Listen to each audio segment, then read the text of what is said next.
Dialogue, वैसा dialogue Narendra Modi ji आए और वैसा डायलॉग दिया। देशवासियों,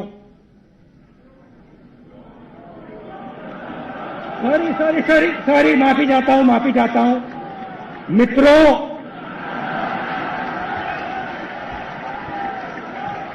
मित्रों, अपने जेब में हाथ डालो।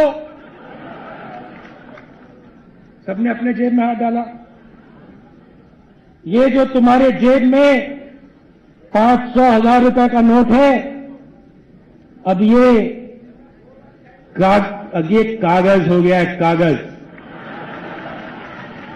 मित्रों, भ्रष्टाचार के खिलाफ हम एक लड़ाई लड़ रहे हैं। मुझे अपना वर्तमान समय दो, मैं आपको एक चमकता हुआ नया भारत आज से 10-15 साल बाद दूंगा। और ये बात समझ लो कि ये चमकता हुआ भारत अरुण जेटली जी, सुषमा स्वराज जी, राजनाथ सिंह जी तुम्हें नहीं देंगे।